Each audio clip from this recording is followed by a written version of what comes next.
How to remove posts from Instagram. Hello guys, it's me again. In this video, we'll dive into how to remove posts from Instagram. This process is the same for Android and iOS device, so ensure you watch this straightforward video to the very end.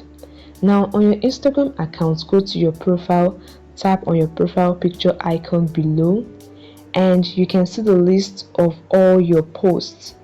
Navigate to the post you want to delete, tap on it to open the post, then tap on the three dots at the top right corner of the post and select the delete option below with the trash icon, tap on it.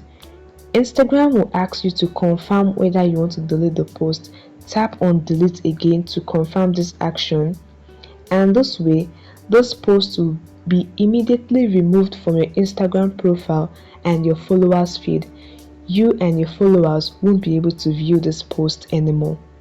I hope this video helped you. Don't forget to hit the like button and subscribe. See you in the next video.